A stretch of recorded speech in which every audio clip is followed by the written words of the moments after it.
Wow. So sad na hindi makita ng maraming tao yung pag-ibig ng Diyos. Many people talks about it, but they can't see it. Yeah. That's the reason why we're here. That's the reason why we have this kind of gathering, we have this kind of church, we have this kind of assembly, mga kapatid, because we so love. Yeah. Boy, salamat na lang. Sana pag nakikita natin yung kahinaan ng ibang tao, nakikita natin ang pag-ibig ni Kristo. Thank God. Let's all stand, please. Let us turn our Bibles in the book of 2 Corinthians chapter 12. 2 Corinthians chapter 12.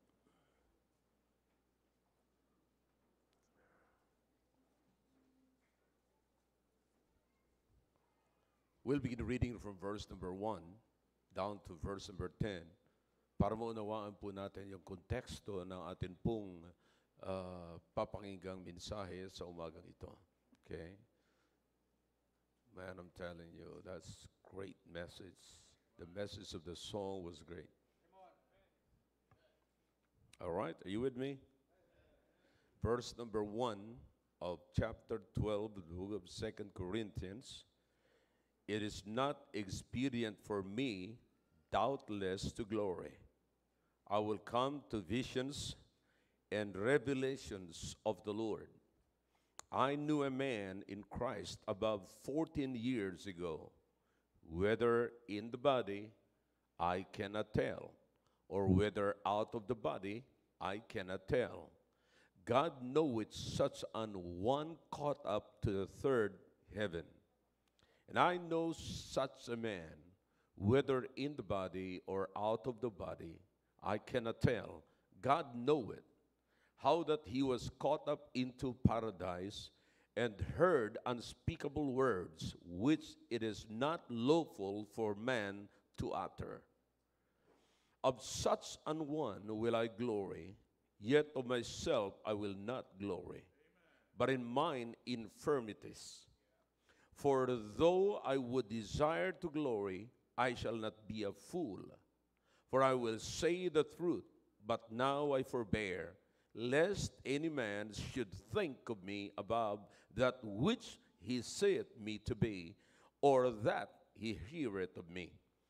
And lest I should be exalted above measure through the abundance of the revelations, there was given to me a thorn in the flesh, the messenger of Satan to buffet me, lest I should be exalted above measure. Now, I want you to underline or encircle verse number 7. Just the word, just the number, kapatid, para alam nyo yung emphasis. This is the emphasis of all the revelation of the Apostle Paul in verse number 7. Now, for this, verse number 8, here's what the Bible says. For this thing I besought the Lord thrice, that it might depart from me. And he said unto me, verse 9, another one encircle the number 9. And he said unto me, my grace is sufficient for thee, for my strength is made perfect in weakness. Most gladly therefore will I rather glory in my infirmities, that the power of Christ may rest upon me. Therefore I take pleasure in infirmities, in reproaches, in necessities, in persecutions, in distresses, for Christ's sake. For when I am weak, then am I strong. This morning, I'm going to talk to you about the sufficiency of the grace of Christ. The sufficiency of the grace of Christ. At papaliwanag ko po yan sa inyo, mga kapatid, na dapat maunawaan po natin yung biyaya ng Panginoon. Lagi po natin sinasabi, it's all by the grace of God. But what do you mean by that? Do you have the sufficiency of the grace of Christ? Yeah. Meron na ba talaga tayong biyaya ng Diyos? Lagi natin sinasabi sa biyaya ng Diyos, sa biyaya ng Diyos. How do you define it? Paano mo ipapaliwanag po yan? Paano mo ipapakita na yung biyaya ng Diyos ay nakarest sa iyo? Right? Tayo po'y sandaling manalangin. Dakilang Diyos, Salamat po sa inyong salita. Salamat sa mga awitin naming narinig. It was great, oh God. We praise you. Thank you, oh God, for the opportunity to listen to it, to hear it, and now, above all things, which is greater than all things, your word that we are about to hear. Please, you put me here, use me please. Kayo po ang naglagay sa akin. Mga tao, Panginoon, hindi po sila makikinig sa isang brainwashing, kundi makikinig po sila sa salita nyo na magpapalakas sa bawat isa sa amin. Pagpalain niyo po, Panginoon, at anumang nakikita niyo pa ng mga hadlang na pwede pang maging hadlang sa pangunawa namin, alisin niyo po, O Diyos. Sa iyo lahat ang kalulatian nito, Panginoon. Sa pangalan po ni Jesus amin dalangin. Amen. All right, thank you. You may be seated in the presence of our God. Okay?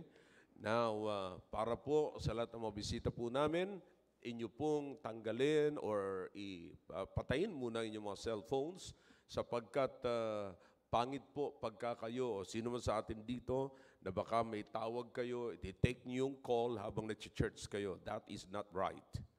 Okay? Inuulit ko po, it is not right na kayo ay magti-take ng call while you are worshiping God. If it is not right to take a call while you are talking to somebody, it is not right to take a call when you're talking and listening and worshiping God. Okay? Maliwanag po? All right. Now, here it is. The book of Corinthians. Is everybody ready?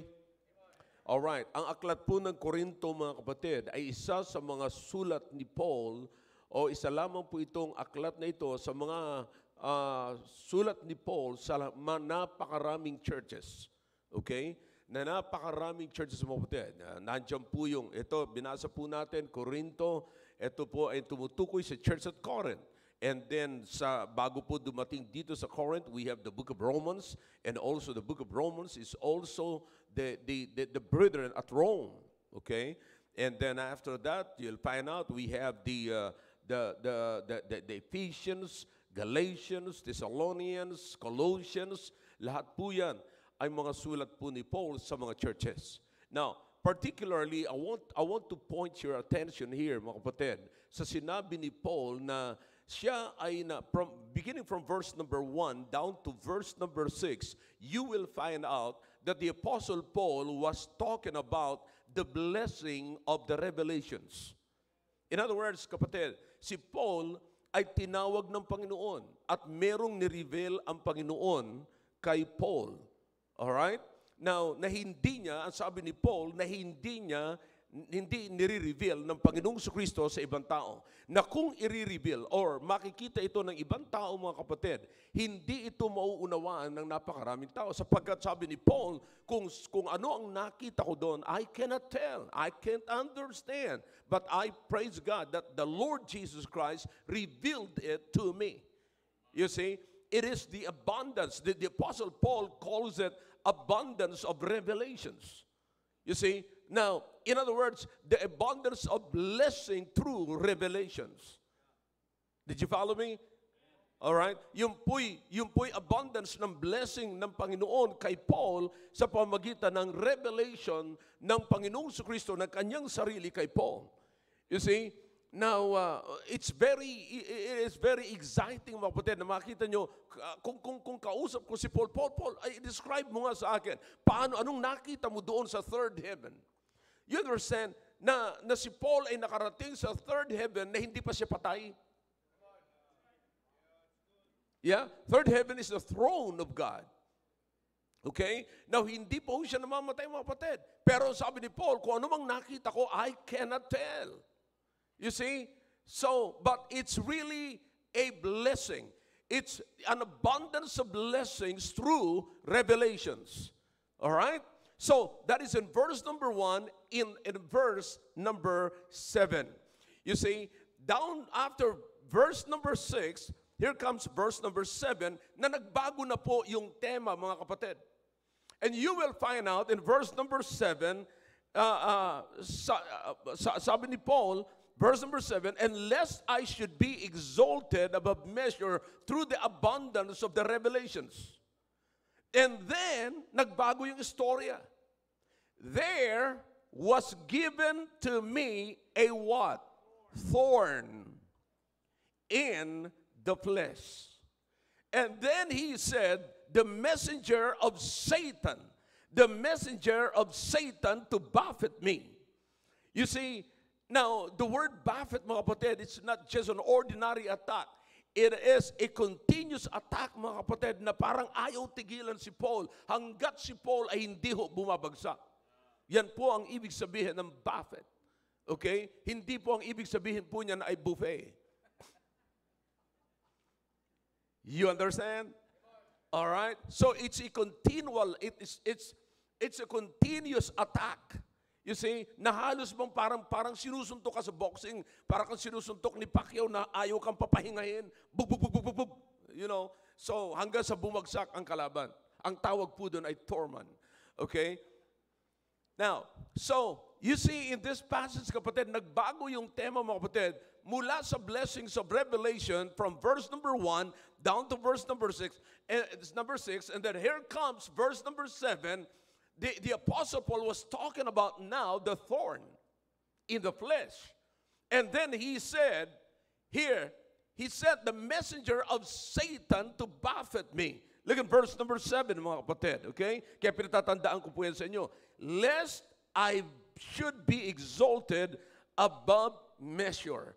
In other words, this is, you know, sabi ni Paul, hindi ko kaya ito. Hindi ko kayang mabangga ito. Hindi ko kayang dalhin ang mga bagay na ito. And because of this, dahilan dito, look at verse number 8. Tignan niyo mabuti sa verse number 8.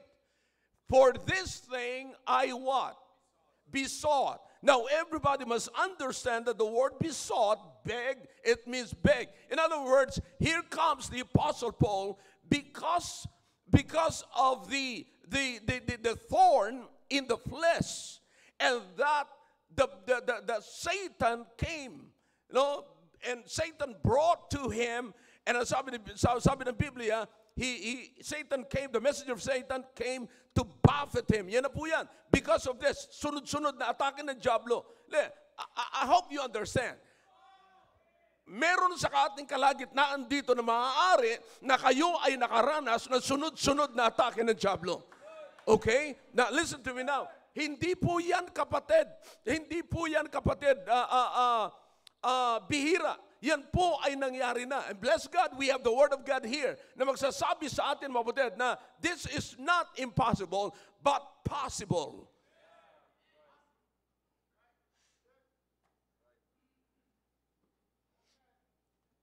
You'll notice na maging si Job in the Old Testament nakaranas po na ganito. Just in one day. Just in one day. Naranasan po ito ni Job. Now, in the New Testament, we have the Apostle Paul telling us about the messenger of Satan came to buffet him. All right? Sunod-sunod. Grabe, constant attack, mga kapatid. And because of this, Paul prayed. He prayed. Nanalangin siya. And the Bible says here, for this thing I besought the Lord thrice. Tatlong beses, kapatid. Sunod-sunod yung atake, sunod-sunod din yung panalangin ni Paul. That, what is his prayer, kapatid? It might depart from me. But I'm telling you, the Apostle Paul, look at his respect. Look at his respect to the Lord Jesus Christ. Now, he was not commanding, bagamat sinabi ng Panginoon, manalangin ka na ganito, ask and it shall be given. Pero sabi ni Paul, alam ni Paul, back to the screen. All right? Now, sabi ni Paul, that for this thing I besought the Lord thrice, that it, no, what is the word?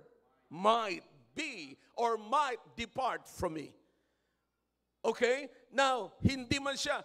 Maaaring si Paul, kapatid, ay nananalangin siya. By the way, the Apostle Paul was a prayer man. He was a praying apostle, mga kapatid. Talagang naniniwala siya. He believes in prayer.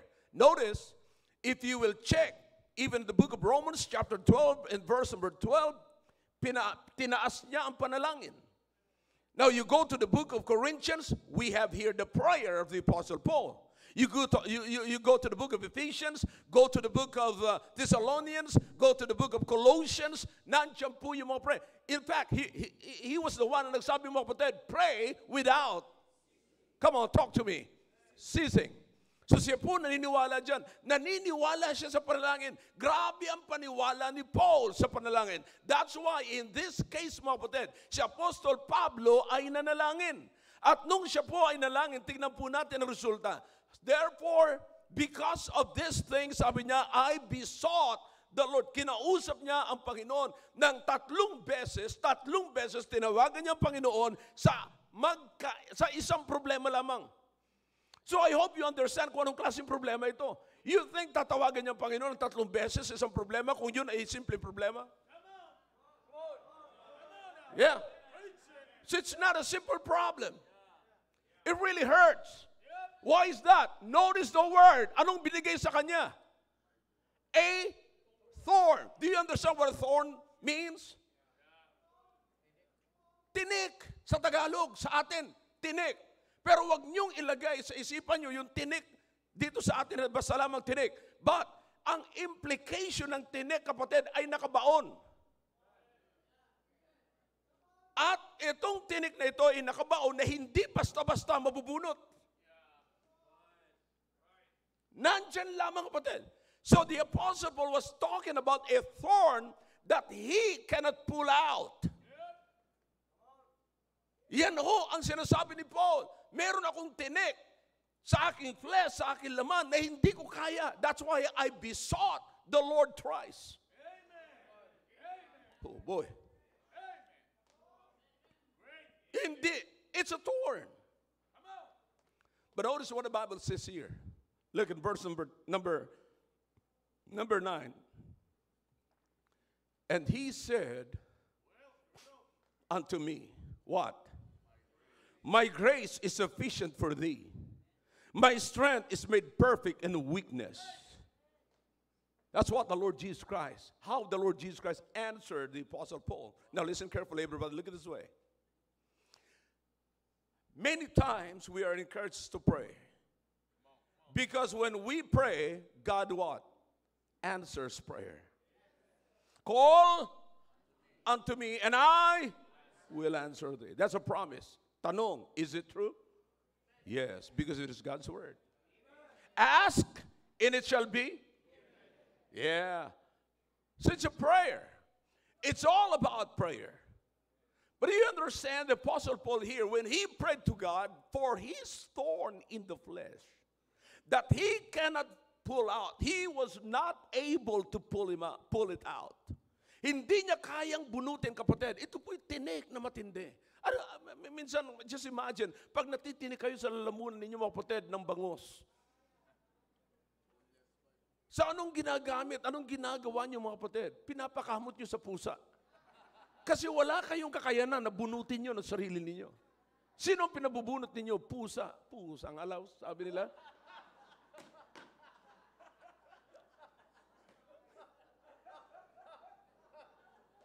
Pusang gala. But you understand what I'm saying, kapatid? Because bakit niyo pinabubunot? Pag hindi niyo naman nabunot ng pusa, maghahanap na naman kayo ng mga bata na pinanganak ng suhi. Bakit? Sila lamang ang iniisip niyo na may kakayanang bumunot. Pero hindi na naman na nabubunot, mga kapatid. Anong ginagawa niyo? Hanggang sa dumugo na ang mata ninyo. Believe me, it happened to me. That's why I can tell you. I got bleeding on my left eye dahil sa kapipersa ko, kapatid, na yeah, hindi lang ako lumawit na, mga kapatid, but I'm telling you, so hard. Mahirap magkaroon ng tinik na hindi kayang bunutin. And so the problem here, the Apostle Paul, who believes in prayer, who admonishes us to pray without ceasing, and showed many things and convinced many people, now when you pray, God will hear your prayer. But in this case, he never get any result for his prayer. But did you notice, mga kapatid, na ang sabi ng Panginoon sa kanya is, the Lord Jesus Christ did not say no. The Bible did not tell us that the Apostle Paul or the Lord Jesus Christ did not answer his prayer. Sinagot naman si Paul. Pero anong sagot ni Paul, ng Panginoon sa kanya? My grace is sufficient for thee. Sufficient. Do you understand the word sufficient? Actually, it is, the implication of that, it is a military word, kapatid. Na ang ibig sabihin, it is enough for the attack. It is enough para sanggain mo yung atake.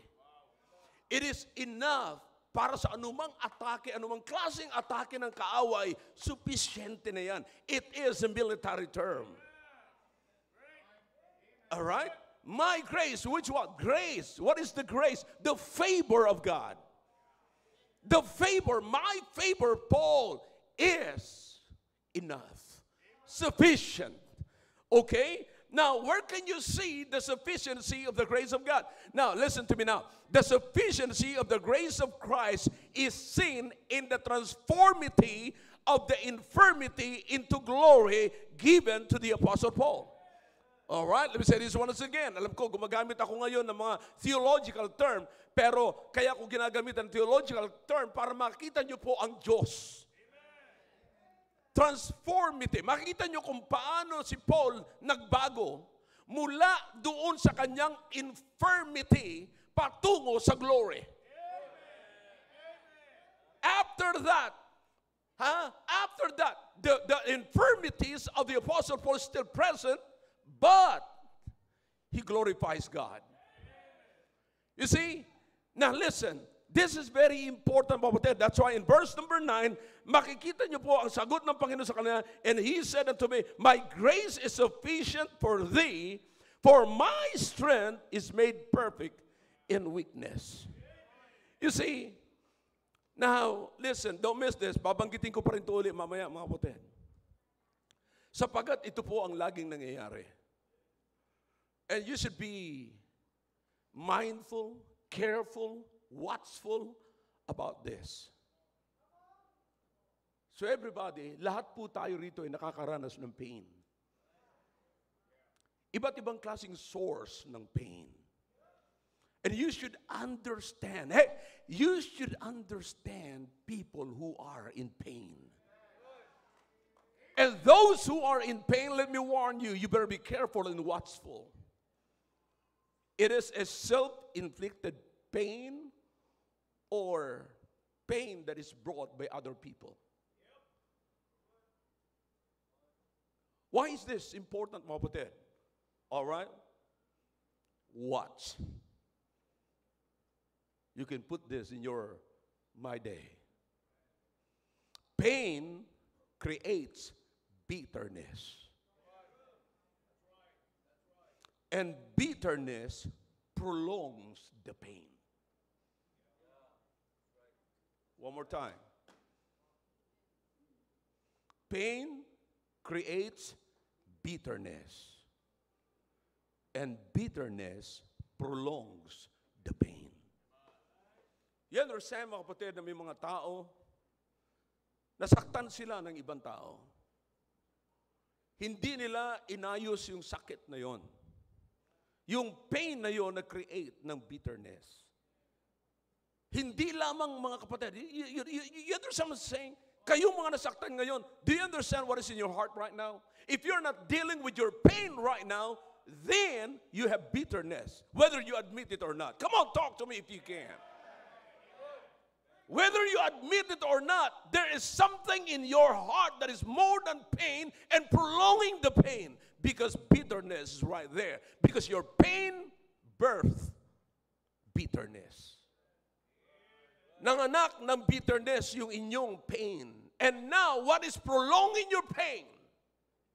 It is your bitterness that you are keeping in your heart right now.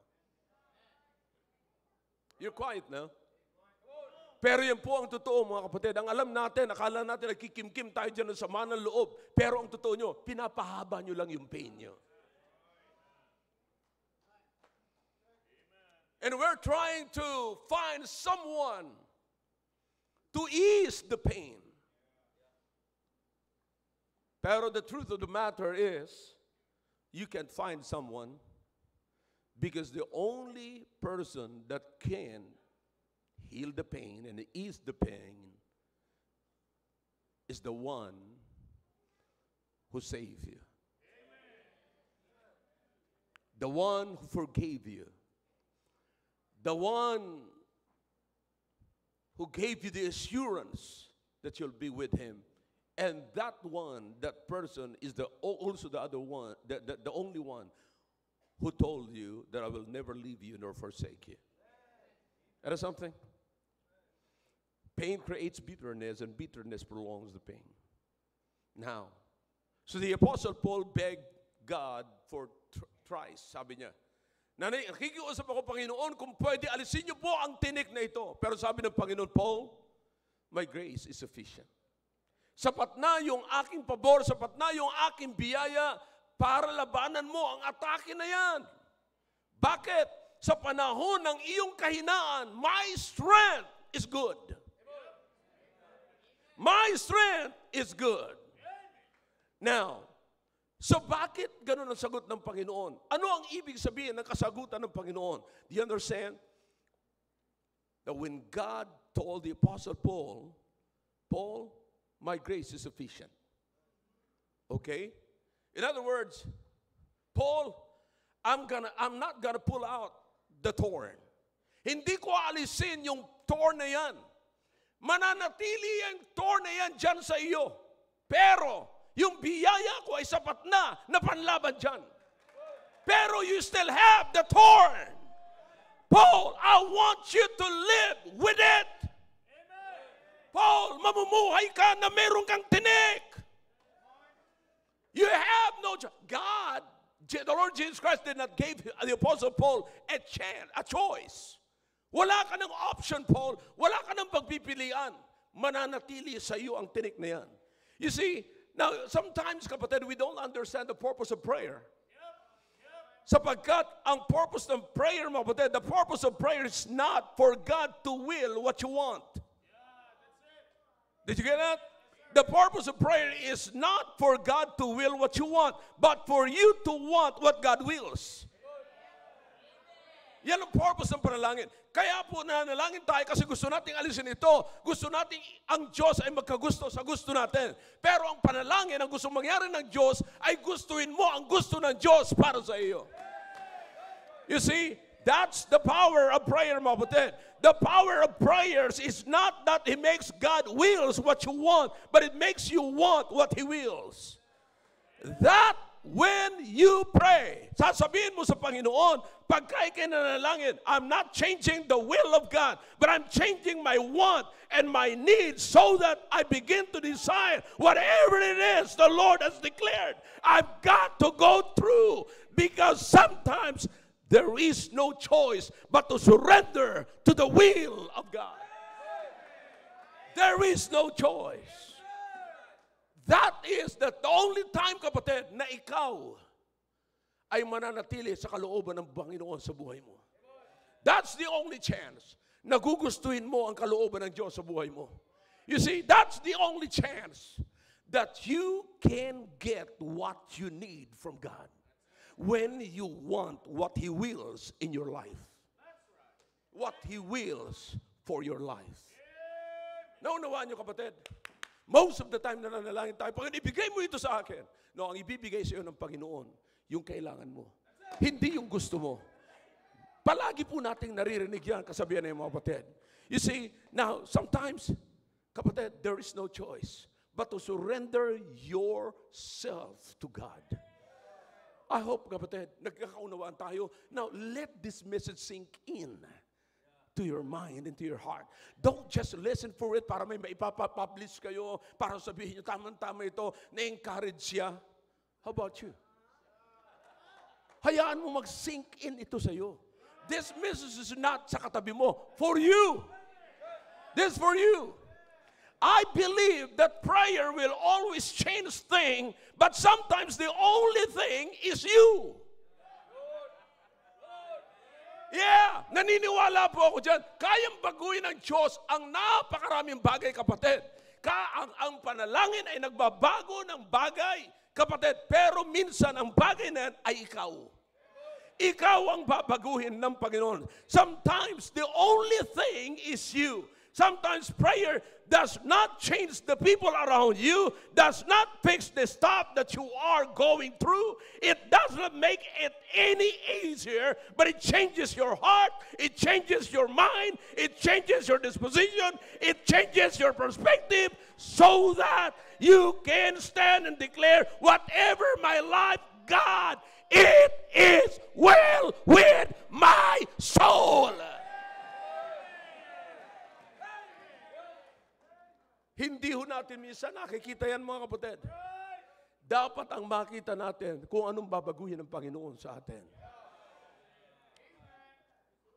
Oh yeah. Let me ask you a question. Akalain mo sabi ni Paul sa kanya, sabi ng Panginoon sa kanya, Paul, hindi ko tatanggalin yung tinik, pero because, hindi ko sinabing hindi kita sinasagot. Ito ang kasagutan sa panalangin mo. My grace is sufficient. In other words, anong nandiyan dyan? Tinik. Anong kasama ng tinik? Grace. You understand? Paul, kinakailangan mo magbago ng iyong pag-iisip. Kinakailangan magbago ka ng pananaw. And the only way for that is to rely on my grace. My strength is made manifest, is glorified in your weakness. That's what the Apostle Paul said. See, listen, God will always answer prayers. But the problem is this. The only answer that we know and we want is yes. Yeah. But do you understand that God has more answer than yes? Pag nananalangin po tayo, ang gusto lamang nating sagot ng Panginoon is yes. Pero alam niyo po ba, mga kapatid, na mas maraming sagot ang Panginoon kaysa sa yes? Are you getting something here, kapatid? Inuulit ko po. Pagka nanalangin kayo, at namumroblema kayo sa mga taong ayaw niyong makita sa paligid ninyo. Aminin niyo ito. Sapat minsan meron din akong ganyan.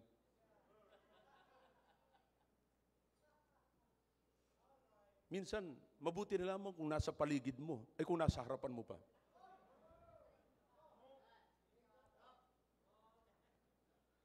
You understand? But you know what? God will not change those people that you don't like around you. Okay? He will not change them. He will not. He will not fix those things na medyo ayaw mo. Hindi niya i-fix yan, mga kapatid. At hindi niya rin gagawing light yung problema mo. Yeah. But God will change your heart. And God will change your mind. He will change your disposition. Papalitan niya ang iyong pananaw upang sa pamamagitan nito, makukuha mo ng gustuhin ang gustong mangyari ng Panginoon sa buhay mo para makuha mo na ngayon ang kailangan mo. Hanggat hindi mo ginugusto ang kalooban ng Diyos sa buhay mo, tandaan mo ito, hindi mo makukuha ang kailangan mo. You go ahead, paikot-ikot ka na, umikot-ikot ka na sa mundong ito, pumunta ka na doon sa lugar na maaaring sasabihin mo, gusto ko na maabot ito, gusto ko na pumunta rito, maghahanap na ako ng taong kaibigan ko, mga bagong taong kaibigan, lahat na yan. My only question is this, did you find God's will in your life? Kasi kahit na magpaikot-ikot ka, kung hindi mo pa nasusunod ang kalooban ng Panginoon sa buhay mo at hindi mo pa ginugusto ang kalooban ng Diyos sa buhay mo, nagpapakapagod ka lang. Hindi mawawala ang bitterness sa puso mo. And because bitterness is present in your heart, you are just prolonging the pain. I hope this is clear. Yeah, you want yes for your prayer, but God has more answer for your prayer than your yes. So there's no choice. Sabi ng Panginoon, okay, live with it. Paul, I'm not gonna pull it out. I'm giving you grace. Hindi ko bubunutin yan. Hindi ko tatanggalin yan. Paul, anong ibig sabihin nito? Matutulog ka na may thorn. Papasok ka sa opisina na may thorn. Magbibusiness ka na mayroong thorn. Kahit saan ka pumunta, dala-dala mo yung tinik sa buhay mo. Thorn. Because Jesus said, I want you to live with it. But, don't forget, my grace is sufficient. My grace is sufficient. All right? The second thing here, kapatid, the first thing that I told you is that there's no choice, because God wants you to live with it. Now, think about the thorn. The thorn serves its purpose. You see? Now, the Lord Jesus Christ was simply saying, Paul, remember what the Bible says here in verse number 7. Notice in verse number 7, all right? Mark it down. Kaya yan ang purpose kung bakit binibigyan ko, pinapabasa ko po sa inyo mga kapatid. So you have to mark it. Notice what the Bible says here. Unless I should be what? Exalted above measure through the abundance of the revelations. There was, what is the next word? Given. It wasn't acquired. It wasn't acquired by the Apostle Paul. It was given. So anong ibig sabihin nito mga kapatid? Do you think binigay yun ng Panginoon kay Paul para maghirap si Paul? No, there is a purpose. The Lord Jesus Christ was saying, there is a purpose why I gave it to you, so that my strength could be made perfect in your weakness. If I didn't make you weak, you wouldn't need my strength.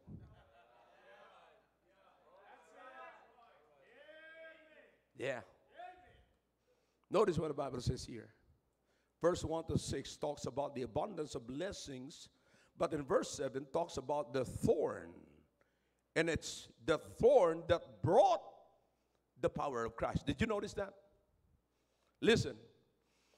Listen again. You miss it. You miss it. Everybody, makinig po kayo ng mabuti. Mula sa verse number 1 down to verse number 6, si Paul ay nagpapahayag ng mga pagpapala sa pamamagitan ng revelations, pagpapahayag ng Panginoon. May mga pinakita ang Panginoon kay Paul. Ang tawag po doon ay blessings of revelations or true revelations. Verse 1 to 6. Yan po ang nakalagay mga kapatid. And then in verse number 7, there is the thorn in the flesh. But listen, ang sabi ng Biblia, sa thorn in the flesh, there is the power of God. Saan nakita yung power ng Diyos? Hindi po sa verses 1 and 6. Nakita ang power ni Christ sa verse number 7 because the thorn in the flesh is present. Kapatid, napakaganda kung hindi man tatanggalin ng Panginoon. Listen now.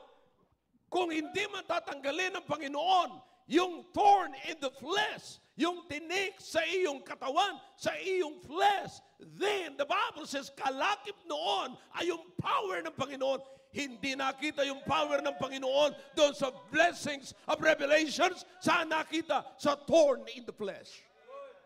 Sa madaling sabi, while I have the thorn in my flesh, I also have the power of God. Because the power of God is manifested in the thorn of the flesh. Yeah. So the power of Christ does not come through the blessing. The power of Christ comes through the thorn. There is still lacking that you can find. There is something that is lacking that you cannot find in the blessing. May mga bagay, mga kapatid, na hindi mo makikita sa blessings.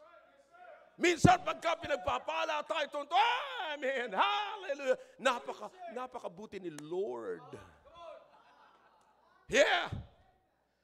Pero kapatid, masasabi mo bang napakabuti ng Lord pagka nandiyan sa iyo yung thorn, pero nakikita mo yung nagmamanifest naman yung power ng Diyos because the thorn, alam mo naman na hindi mo kayang bunutin, wala kang power para bunutin, wala kang power para ma-ease yung pain, but you know what? The power of God rests upon you. It's manifesting in your life because His strength is made perfect in your weakness.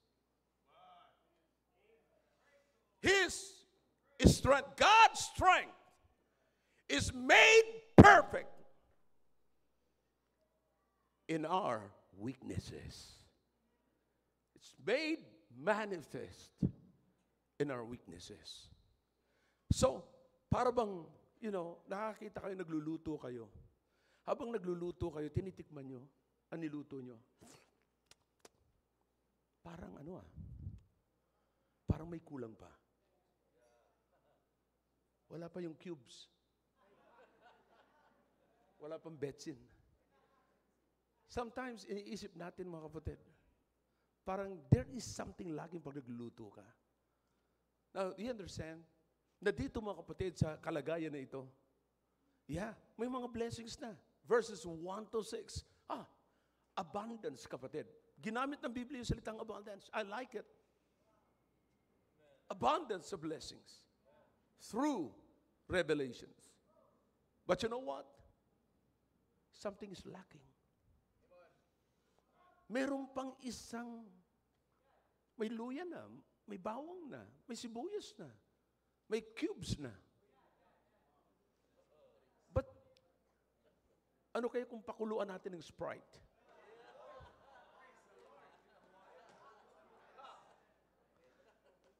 Do you understand? Something is lacking. Imagine, kapatid, sa verse 1 through 6, nandun na yung abundance of blessings through revelation. Pero alam niyo what is just lacking? The one that you don't like to put in it.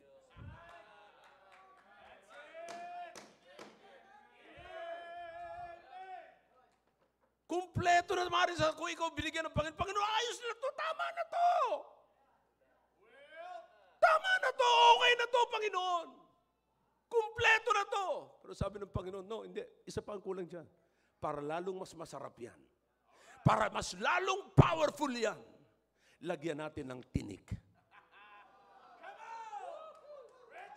Totoo nga naman mga kapatid, pagka kumain ka ng bangos na hindi boneless, parang ingat na ingat ka sa tinik. Pero pagka sinabing boneless, sinabi lang na boneless. Pero yun yung boneless, kapatid. Ibig sabihin nun, ang tinik nasa gilid.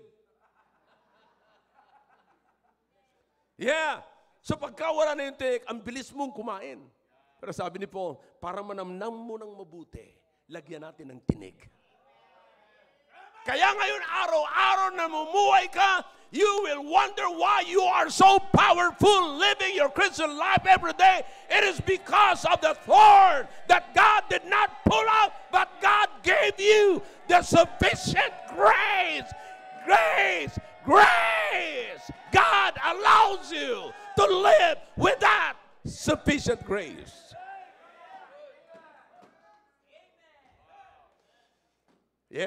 Because of that, you can only find in the thorn, and God will give it through the thorn so that you can want what you need and what God wills for you. Kasi kung hindi lalagyan ng ganon, listen, hindi po mangyayari, nagugustuhin mo yung kailangan mo. Kaya ngayon, magugustuhan mo na yung kailangan mo. Ito pala yung hinahanap ko. You understand? Na minsan kumakain ka ng isang bagay na parang nag-ano ka pa rin. Nag-crave ka pa rin.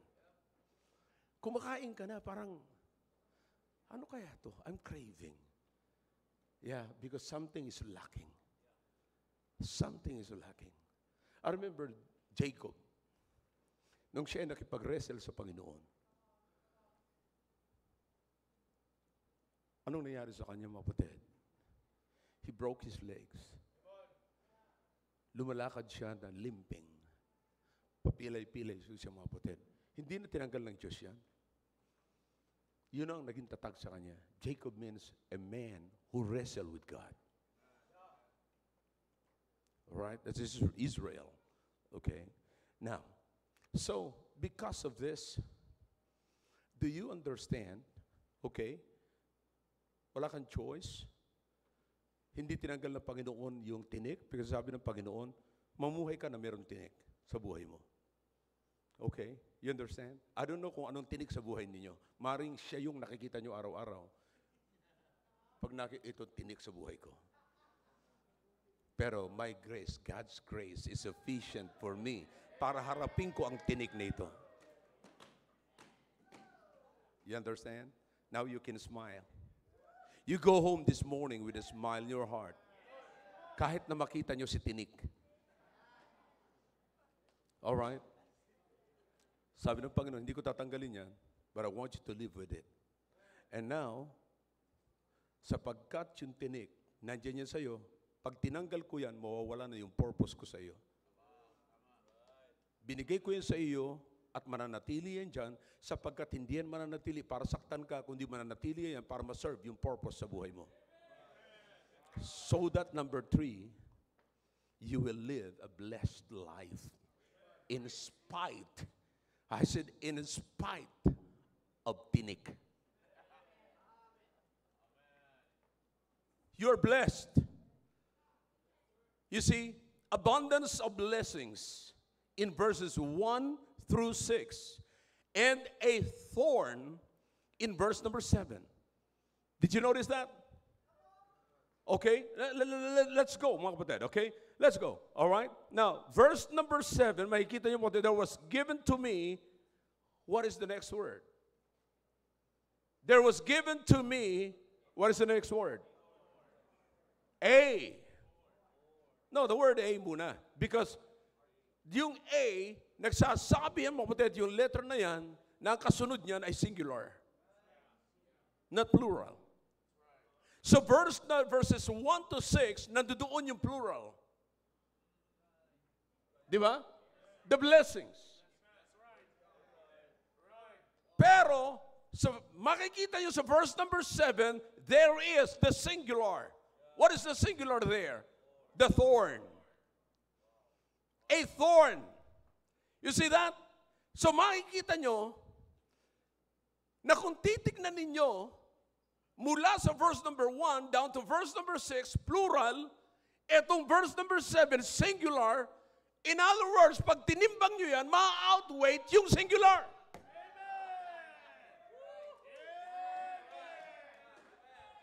In other words, matatakpan, kapatid, yung singular. Now, meron tayong kasabihan, bagamat sa ibang bagay it applies. You know, majority always what? Wins. Alright? Pero sa ibang bagay, nangyayari talaga yan kahit sa kasamaan eh. Kahit sa kasinungalingan. Pagka marami nagsisinungaling, nagiging totoo ang kasinungalingan eh. Yeah. Yung corruption ay hindi na kasalanan pagka marami na nagkukorrupt. Ang tawag doon ay kalakaran. Right? You see? Now, listen now. Here's the thing, kapatid. So verse number 1 to 6, we have the plurals. Now, verse number 7, we have the singular. Pagka tinimbang mo yan at pinagtabi mo yan, kapatid, yourself, you will find out that the singular is outweighed by the plural. And because, here's what the Bible says. Okay, here's the catch, kapatid. Sabi ng Biblia, there was given to me, verse number 1 and verse number 6, hanggang 6, kapatid, and not a but. Alam niyo na istorya. Pagka ang but ang nilagay dyan, kapatid, instead of and, yung magpipresage, kapatid, dito, ay mawawalang halaga yung sinabi rito. Pero ang sinabi ng Biblia, maliwanag, and a thorn. Magkasama, kapatid. Magkasama yung dalawa, kapatid. Again, try nyo na itimbang-timbang yan, mga kapatid. Mapapansin nyo, kapatid, na wala nang timbang yung thorn compared doon sa blessings. Now, listen. Sino gumawa na po nito? May awitin tayo, mga kapatid. Ano sabi ng awitin? Count your blessings. Name them one by one. And it will surprise you what the Lord has done. Maraming beses, kapatid, ang tinitignan lamang natin yung problema, yung tinik, pero hindi natin minsan tinitignan yung blessing ng Panginoon. Unti-untiin mong bilangin yan araw-araw, and you will be surprised what the Lord has done. God's grace is sufficient for thee to face it. When the messenger of Satan tries to buffet you, God's grace is sufficient. So Jesus says, live with it, because by God's grace, you are already living with it. Sapagkat kasama ho ng thorn, yung blessing. I mean, blessings. Blessings. Blessings. Thorn. Alin mas marami? Sa kaliwa o sa kanan? Kaliwa. Simple lang naman ang mathematics ito, mga kapatid.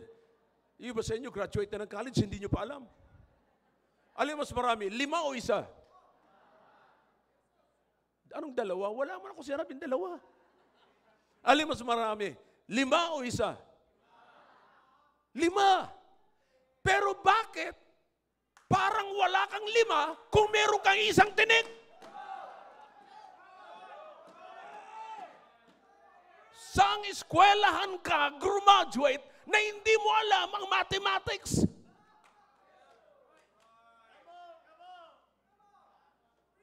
Sa dami ng pwede mong tignan, kapatid, pero nakatingin ka pa rin sa isa. Bakit mas na-attract ka sa isa kaysa 5? Do you understand right now that you are living with the blessings and the thorn this morning? If you don't understand, and if you don't, just in case you don't know it, you better listen to me right now. Heads up, and listen carefully. Let me tell you something, that you woke up this morning with God's blessing and with a thorn.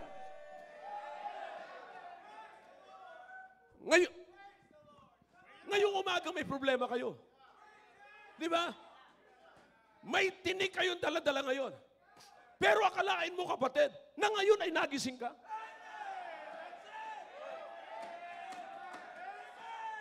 Nagising ka. Ngayon maayos naman ang bihis mo kahit may tinik ka.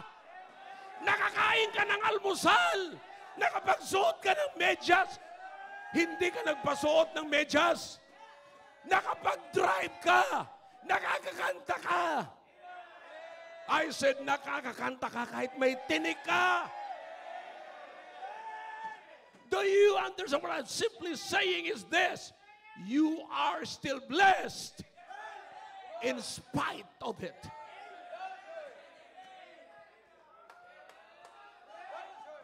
I can tell you, I can number people there. I can point people here this morning. Believe me, di ba? May mga tinik kayo, may mga dala-dala kayong tinik. Pero salamat sa Panginoon, mas marami ang pagpapala. Mas marami ang aking lakas ngayon. Yan ang dahilan kung bakit nakarating kayo rito. Because the strength, God's strength, is made manifest in your weakness.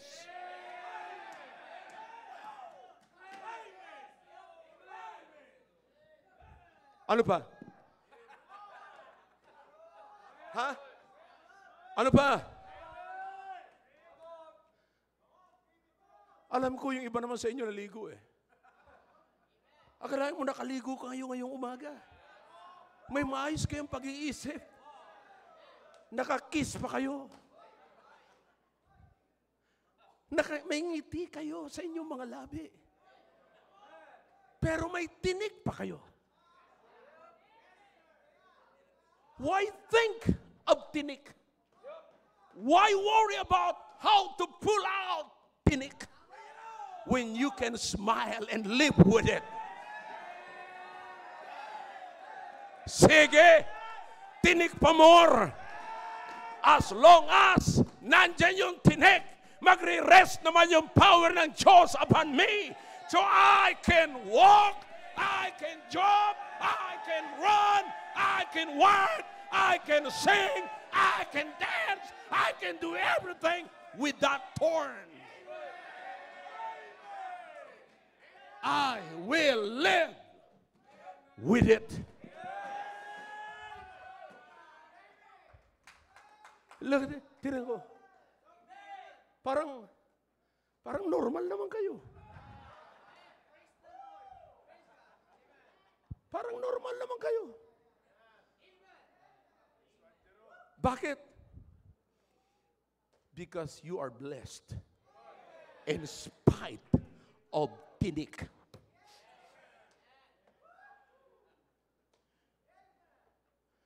It hurts you to the core of your heart, but His grace is sufficient. If it doesn't change, His grace is sufficient. I said, if it doesn't change ng iyong atmosphere, ng iyong feelings, grace is sufficient.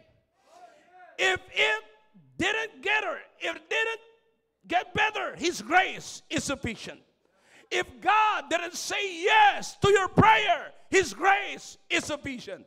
And God's grace is amazing grace. It will make you up. It will wake you up. It will defend you. It will keep you and bless you. It's an amazing grace. Amazing grace. How sweet the sound. Woo! Oh yeah. Therefore, stop crying and complaining and live with it. I said live with it. Live with it. Stop using your thorn as an excuse not to do anything in your life. Why? Because God wants you to live with it. Learn to live with it. Stop using your thorn as a reason not to try to live with it. Because His grace is sufficient. I hope I'm done this morning. Brethren, you've got to consider this. Some of us are trying to excuse ourselves because of the thorn in the flesh. Listen, you count your thorn. You'll just name one. You count your blessings. You will count them one by one, not just one. Because the blessings are plural and the thorn is singular. Bakit ma-outweigh yung plural ng singular? This morning, think about it. Inuulit ko po. Ano sabi dito? Paano mo makikita yung sufficiency ng grace ng Panginoon? The sufficiency of the grace of Christ is seen in the transformity of the infirmity in the glory given to the Apostle Paul. From infirmity to glory. And from glory to glory, God is changing me. What a great God. Kapatid, huwag tayong magkunwari sapagkat ang Diyos natin ay totoo. We're serving a living God. We're serving a living God. Sabi ko sa inyo na nakaraang linggo, you don't need to fake it, but face it, fix it, until you make it. Klarado po ako sa inyo? Shall we all stand, please? Father, thank you for your words. Bless the hearts of your people, please. We need you, oh God. We need you. Don't always, oh God, I've done my best. I tried. That's all I can. Now I beg you, in Jesus' name, please do something in the lives and the hearts and in the hearts of your people. Please. Your heads are bowed, your eyes are closed. God is speaking to your hearts through that message. Then let's come to God and let's talk to God.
Thank you, Lord. Thank you. Thank you for what thou hast done in the midst of us. Thank you, O God, for allowing us to come to thy throne and bring our thorn and realize that we are still blessed with it. Thank you, O God. Thank you. We praise you. Thou art the living God. Ikaw po ang Diyos na tumutugon ng panalangin na hindi po sumasang-ayon sa gusto namin, kundi ibinibigay ang kailangan namin. Salamat po. Pagpalain niyo po ang mensaheng ito sa puso ng inyong mga anak. Sa pangalan po ni Jesus. Amen.